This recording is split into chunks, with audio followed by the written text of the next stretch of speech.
Você já deve ter escutado coisas do tipo: Jesus não nasceu no dia 25 de dezembro. Isso é invenção pagã de Roma depois que o imperador Constantino fundou a Igreja Católica. Aliás, nós já temos vídeo aqui no canal mostrando que a Igreja Católica não foi fundada por Constantino. Mas antes de entrar no tema de hoje, já deixa o like, se inscreve no canal e compartilha esse vídeo com quem você acha que precisa ouvir isso. Porque o que vamos ver aqui desmonta essa acusação peça por peça. Agora, vamos aos fatos.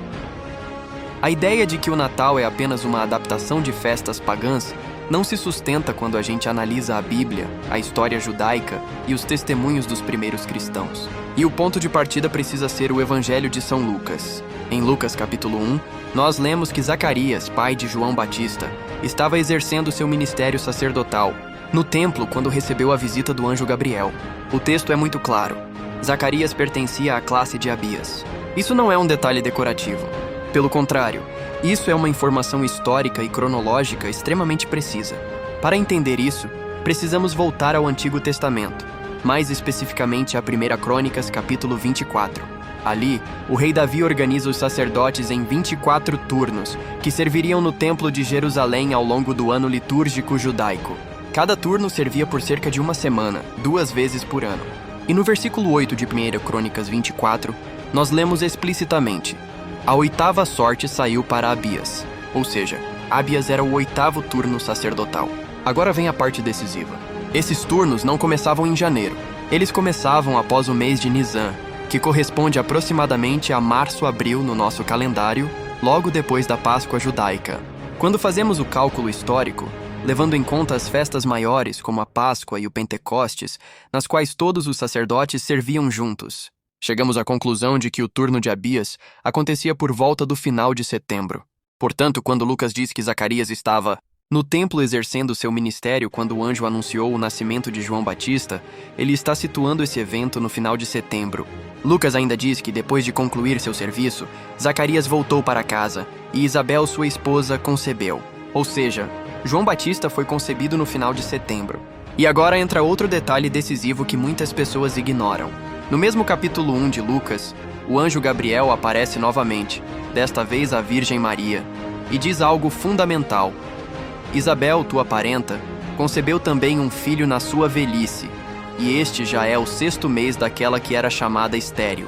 Isso significa que Maria concebeu Jesus quando Isabel estava no 6º mês de gravidez. Se João Batista foi concebido no final de setembro, 6 meses depois nos leva para o final de março. E o que aconteceu no final de março? A anunciação, o Verbo se fez carne. Cristo é concebido no seio virginal de Maria. Agora faça a conta simples. Março, + 9 meses, a final de dezembro.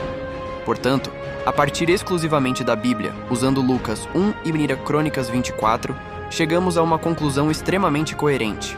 Jesus nasceu no final de dezembro, e o dia 25 surge como uma data liturgicamente adequada e teologicamente simbólica, não como uma invenção arbitrária. Mas alguém pode dizer, isso é só cálculo moderno, não é? Agora vamos aos padres da Igreja.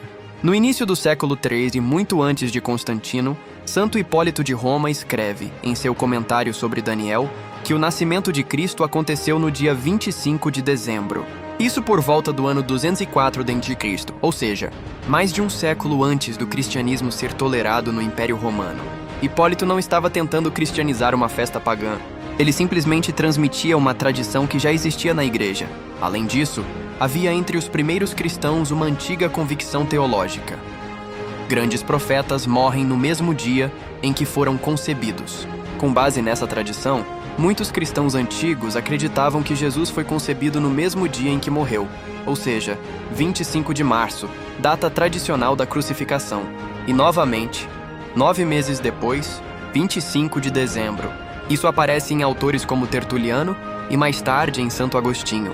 Agora vamos enfrentar diretamente a acusação do mitraísmo.